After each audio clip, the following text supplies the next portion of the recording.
Next is that in case we are having some of the you know raw material need to be processed before using it in the final product. Okay.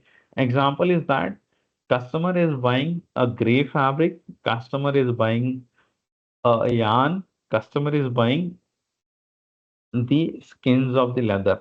So these things that can be in place as a raw material initially, and on that particularly giving these raw material to the contractors for the processing.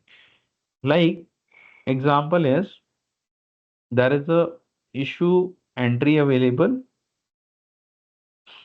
there is a issue entry available in processing itself. So in manufacturing itself, the processing entry and processing issue form available. In that, again, the contractor is marked in business partner master, then only it will show here.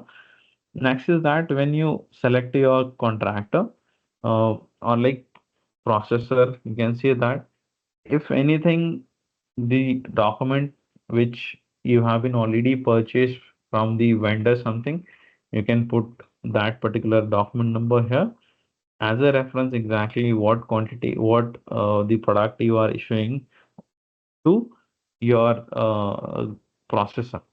Next is that uh, which item you are sending it for the process. That is, you can say that unfinished wet glue crust. You are sending a crust. Like this is just an example. You can see that how many skins you has been purchased of the uh, um, leather and sending it for the processing, which will give us a finished leather. Which will be the finished leather is, so this will be the finished leather which we will get it back from the processor. Next is that you can add a row. When you add a row, one row will get added initially when you click it here, and you can select whatever the available batches for the this item, unfinished item which you haven't purchased. This is the unfinished item crust, blue crust. So whatever the batches available, that you can select a multiple batches as well, or now I am having a single batch that I am going to select here. Based upon this, how many skins I am sending it here? I am sending her 200 skins, and number of pieces also 200. There can be a, like for the fabric, I am going to send a fabric for the dyeing. Okay, so there can be like 4,000 meter fabric can be there, and there can be a 5 rolls or like 40 rolls. So number of pieces can be mentioned at that point of time.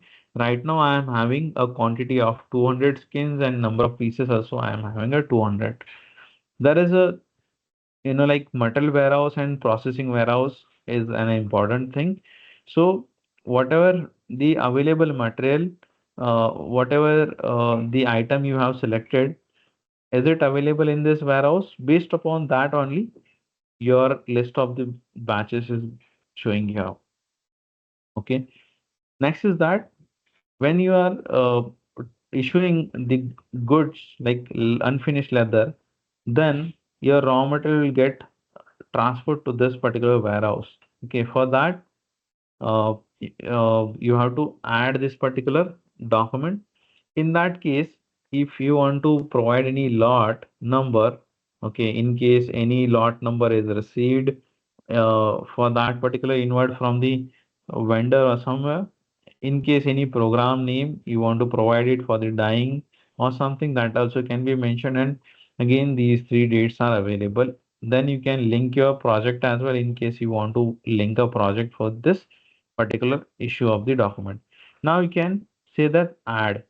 Now, in detail, the posted issue and receipt and batch number is not available. But when I add this, it will ask me to post it. Okay, document is posted, and now you can see here there is a goods issue and goods receipt document available, and there is one of the batch created. This goods issue entry is posted in the uh, B1, SAP B1, and then this receipt has been also posted into the this particular warehouse with this particular quantity. And this is the batch which is generated. So this is how the inventory has been shifted of this item to the another warehouse. You can see, like I have sent a skins to job worker, and how many skins has been transferred. All skins are showing here. Next is that when job worker is planning to give back that particular quantity to us, definitely we have to make a receipt of it when we are receiving. In between, we'll supposed to deal with the, the purchase order which supposed to we have to submit to vendor.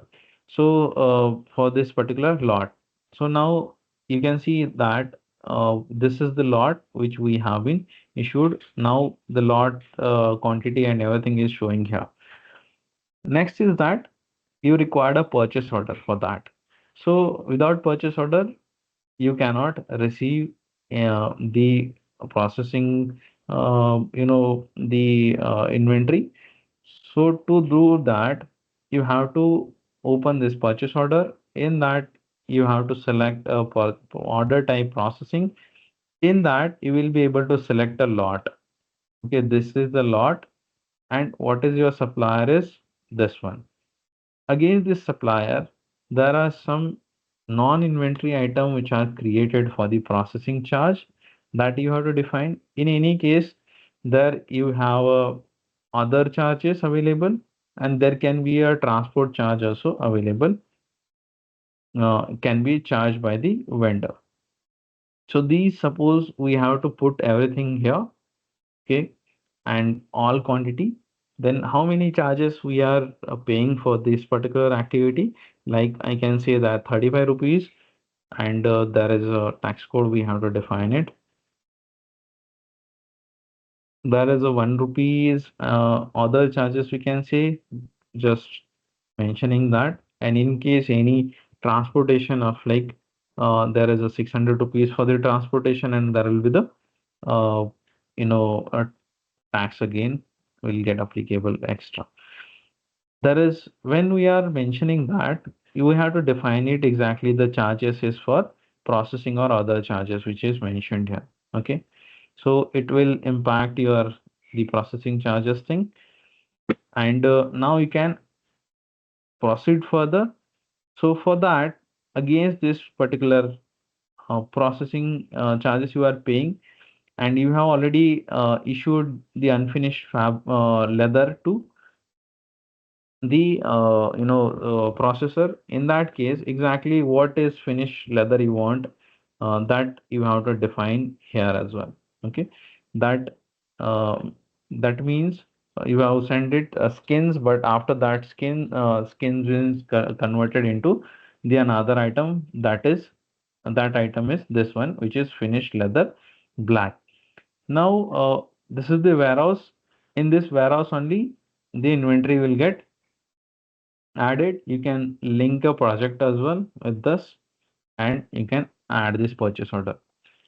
When you add this purchase order, you will be able to see there is a information fetched from the purchase order, like 35 rupees are the other charges, and there is a sorry, 35 rupees is the process charges, and 3 rupees, for total 4 rupees are other charges. Considering that, you can see this is your finish item which is received to you like 120 quantity. Okay, number of batches you want to generate, like you have been sent 10 rolls, so you want to receive a 10 rolls. You have already sent the 200 skins, 200, after 200 skins you are receiving 120 skins. How many batches you want? 120. That also you can enter it. Either way, you want, just for example, I am putting here a value 3 for the number of batches which I can generate from here. If any shrinkage in that, that also can be defined. Whatever quantity you are adding here, that is also getting like in the consumed quantity column.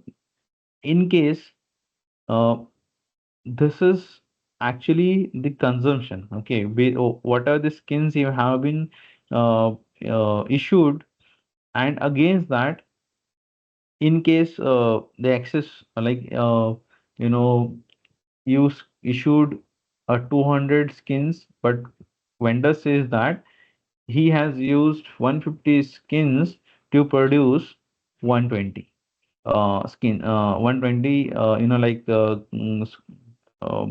output. So for that, whatever quantity you are adding here, it will consider as a your consumptions of the raw material. Okay, out of this quantity, this will get consumed. So we can considering that exactly 150 has been consumed. In case any shrinkage, that also can be entered here. So now I'm going to generate the batches. When I generate the batches, you can see here the batches are generated. Okay. Earlier the batches was not generated here. In case we say that whatever the batches we provide here, only after that the batches will get generated. To do the batch generation, you have to click here. When we do this, we have to provide the bifurcation for this particular received quantity. I can say that 50, 50, and 20 quantity I received it. And again, I can link my project. Okay. So this way I can make a receipt of it, and any like vendor delivery challan detail I can put it here. I can say that the due date of the document will be uh, again, so that I can enter it and I can add it. There is an option available, the post receipt. So we'll get post, I will showcase that as well after the adding this. So when I add this, it is asking me to post. It is asking me to post, and I can say yes. When I post this, okay, the posting has been done. Okay, the posting has been done. Uh, Posting will get created. So I have a posted document as well. One second. Processing and receipt. Okay, so as and when we do a receipt of it, we'll be able to see that our document will get posted here, and the post entry will get disabled. So next is that what will happen against this particular purchase order, you know, is that one of the goods receipt document will get posted. Okay, one of the goods receipt document will get posted. Whatever, actually, this is the earlier document. One second. Okay. See, I have now already the document which I need to check again the warehouses linked with this particular item. So when I the posting is done, so that point of time this was the 4 quantity, and this was the receipt quantity was 4. There was a shrinkage of the one piece, and there is the consumed quantity was 5 totally. So against this particular entry is done, then the posting of the first of all, one GRPO will get posted here, and when the GRPO is posted with the other charges and transport charges and processing charges, the GRPO will get posted. Based upon that, the contractor EP invoice can be booked. Next is that again this particular production, I will showcase this particular item production as well. So this is the item which is you will be able to see a production order here of this particular item which is created in the backend. So this will the document will get posted actually here. This is already posted in fact. Okay, 120 quantity is posted. The document is not refreshed there, but 120 quantity has been posted here. Okay, with the unfinished crust has been consumed, and as a output the finished product has been came in the inventory. So you can see here this is the inventory which we have created in 50, 50, and 20. 120 skins have been consumed, and these are the batches which is generated for the the finished leather. So this is how the entry will be done for the processing of the receipt. This can be used for the uh, dyeing. This can be used for the leather processing. This can be used for the yarn processing. All these things you can use these all activity.